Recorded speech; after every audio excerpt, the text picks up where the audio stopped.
Hi guys. I'm just stopping in for a quick hello and to talk about something that has been coming up in my clients and just to see if you guys resonate with it and also talk to you about my sisterhood community. So come on in. So, in my books on conscious parenting, I often write that our core fundamental thirst, our core fundamental quest in life is to answer the question, do you love me? Do you see me? Am I worthy? Do you love me? Do you see me? Am I worthy? And I cannot tell you how often it keeps playing itself out. So in your own life, if you are going through a hard time, ask yourself, what am I really looking for here?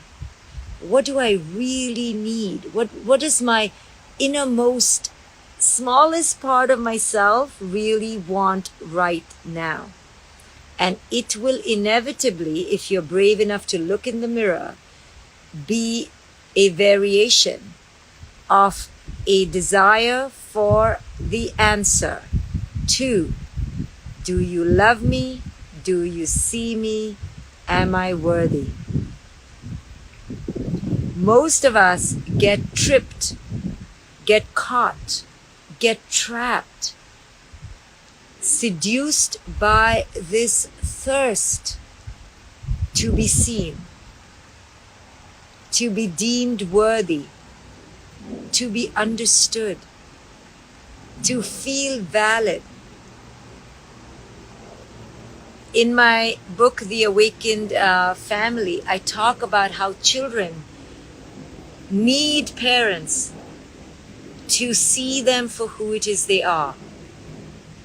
In my book, A Radical Awakening, I talk about how because we're not seen for who it is we are under constant attack of what I call the triple threat. The need for approval, validation, and praise. There is no end to this need until and unless we heal that from deep within ourselves.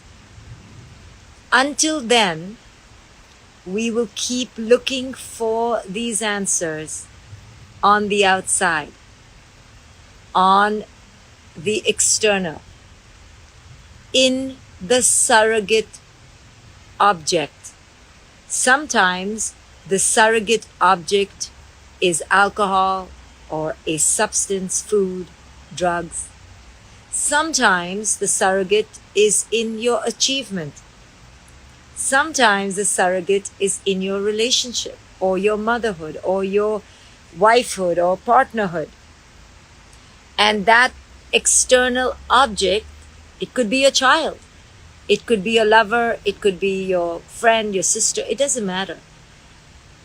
If we are triggered to the point of feeling this craving for validation, for significance, and the object is outside, we will constantly keep searching for it because the outside cannot give it to you, no matter how they try, because the lens through which you are looking is broken. And this need for, do you love me? Do you see me? Am I worthy? Is a human need. But because it's a human need, we also fuck it all up. Because we keep expecting the other to meet that need. I've done it, you've done it, we keep doing it. But here's the thing.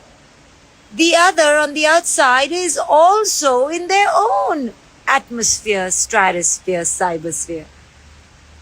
So you are looking for something and they're looking for something. They're in their own reality, you are in their own reality. But each one of us thinks we are the center of our own reality. We're so important. Yet we don't feel worthy.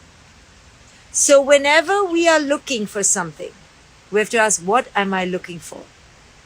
What do I need? And can this person give it to me? Because most of the time, the person has no idea how to give it to you, what to say, because they are not your parent. They were not the original cause of your pain. They weren't even around. So they are just here in the present moment. And we put our expectation or our desire onto the present moment. But they are your teacher, right? The present moment is the teacher. So if in the present moment you're not getting your needs met, don't be angry with the present moment. Go within and say, what is the need that I need met that I am imposing or projecting onto the present moment? Right? Do you love me? Do you love me? Do you love me? Everybody wants an answer to do you love me? Yet we don't realize how unloving we are to ourselves, how unloving we are to the present moment, right? And we don't see that. All we see is, you don't love me. You don't care about me. I'm not important to you, right? Because we are so filled with this unworthiness that we project it everywhere. And when we project it everywhere, we perpetuate it everywhere, right? It's a beautiful, self-fulfilling prophecy. So, the main thing that we have to do when it comes up is not to be upset at ourselves, not to be guilty or ashamed. We're human. We all got screwed in childhood in some way. And we're all like, do you love me? Do you love me? Can you be my mommy? Can you be my daddy? We're all doing this non-stop stuff to each other. But there is an intense delusion that occurs in our mind because of this hunger that causes us to get angry or have expectations of the person who's in front of us. It could be our employee, our employer, our sister, it doesn't matter. The past wound gets projected onto the present person. And the person gets now the brunt or the wrath or the force of your past hurt. And we keep doing this and doing this and doing this.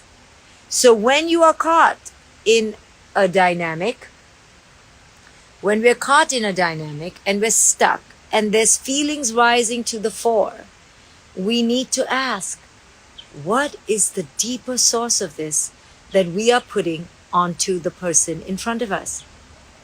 And how can I ask for my needs with a clear awareness that ultimately only I can meet them? It's really hard. You know, I remember a couple first came to me for therapy a long time ago when I first began doing therapy. And they each were like, okay, these are my needs. And so one of them said, for example, I have a need that you speak Chinese, Japanese, Arabic, stand on your head or whistle from your ass and cook amazing Turkish food, okay? And then she would say something like, well, I have a need that you are a multimillionaire and you give me food in my bed and I have satin everywhere in the house and you walk on your head. And, you know, and they both are like, that's it. That's all. Can you meet my needs? And the other one is like, what? And then the one who asked for the need to be met goes, oh, see, you don't love me. You don't love me, right? And they don't realize that their needs to the other person's ears are Chinese or Turkish or whatever the language, Hindi, whatever the language is that the other one does not speak. But our expectation is high. And not only our expectation, our indignation and our wound. Oh, see. So We are here to actually only prove our own self-fulfilling prophecy, which is, at the end of the day, at some core level, see, you don't love me. Now, real healing, real healing, real healing. Do you want to know what real healing looks like? You don't have ever a sense of deficit. You don't ever expect the other person to give you love. You're like, okay. You know that it's you. You don't ever enter, even if you enter lack, it's like for a little dip in the ocean of lack, but then you come back up and you go, abundance is my job. Self-protection is my job. Self-abundance is my job. Self-worth is my job. You just don't go deep into the abyss of unworthiness because you know it's a lie. There is no unworthiness except in our belief systems, except in our conditioning. We are worthy. And when you understand you are worthy always, that there's no such thing as unworthiness, there is no enemy on the outside. There's no enemy on the outside. So if someone has made you an enemy, it's a lie. You can't be anybody's enemy, you understand? You're only an enemy to yourself. So in my world, as a person of whatever person I am, of influence or whatever people like to say, I make a lot of people believe that I am their enemy. But I know I'm nobody's enemy. But people can think that I'm their enemy, no problem. It's no problem because they're not even talking about me. They're talking about the me in their head. Do you understand? So if right now in your life somebody hates you, they're not hating you, sweethearts. They're not hating you, I promise you. They're hating the fact that you don't match their reality of who it is they needed you to be. It's like completely distorted mirrors. So the way you know you're healed or healing is when you don't see lack. You see beauty. You see compassion. You see humor. You see joy. You're just like not understanding scarcity.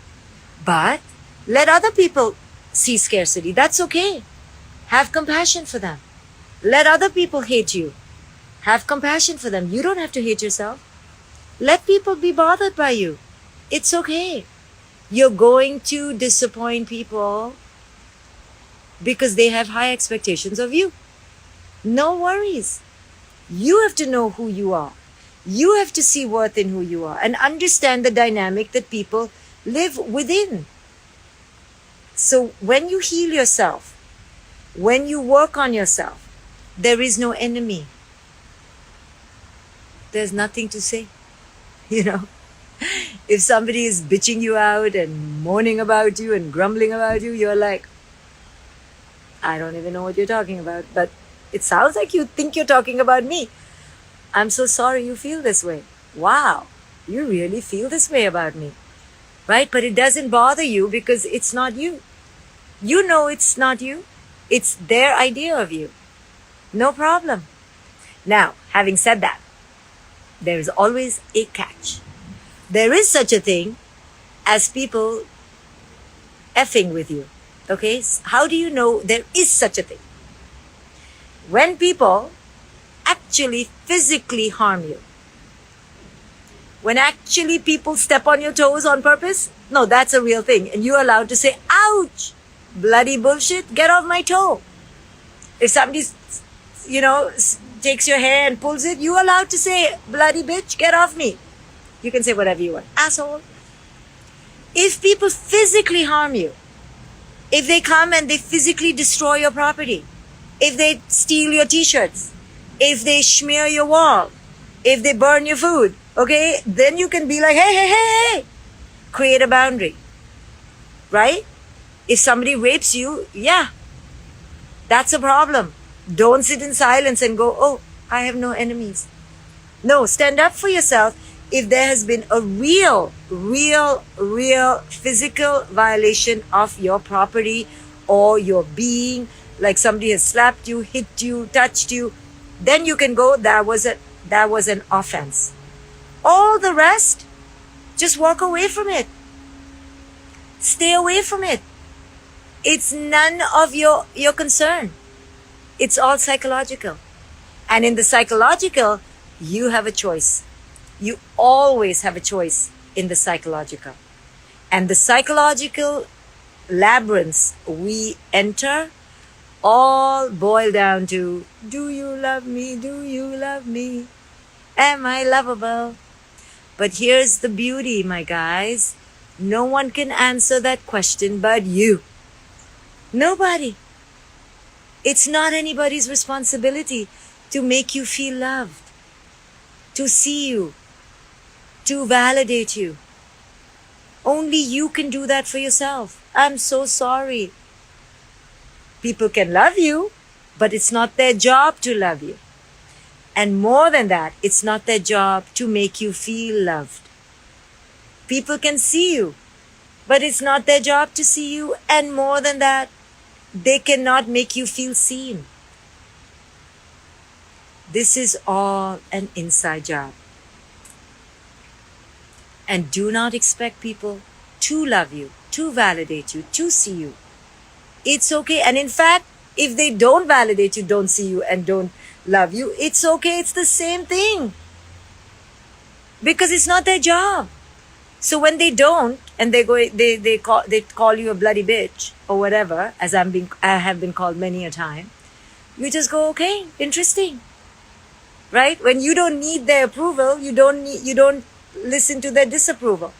It's the same thing. Your ego cannot be all seduced when they're saying, oh, she's so beautiful. Similarly, don't let your ego get caught when they call you a bitch. It's coming from their projection of you. It has nothing to do with you. You are eternally worthy. You were always seen. You are seen. You are full and complete. Don't let anybody get the power over you because you gave them the power. And then don't blame them when they don't see you. You know?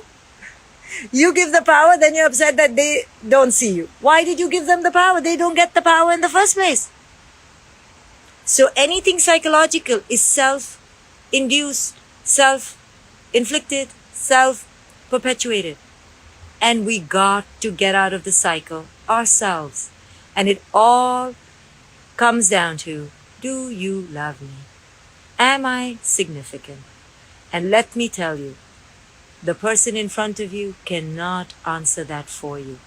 If you want another amazing video highlighting excellence in the Indian community, check it out right there next to me. I think you'll enjoy it. Continue to believe, and I'll see you there.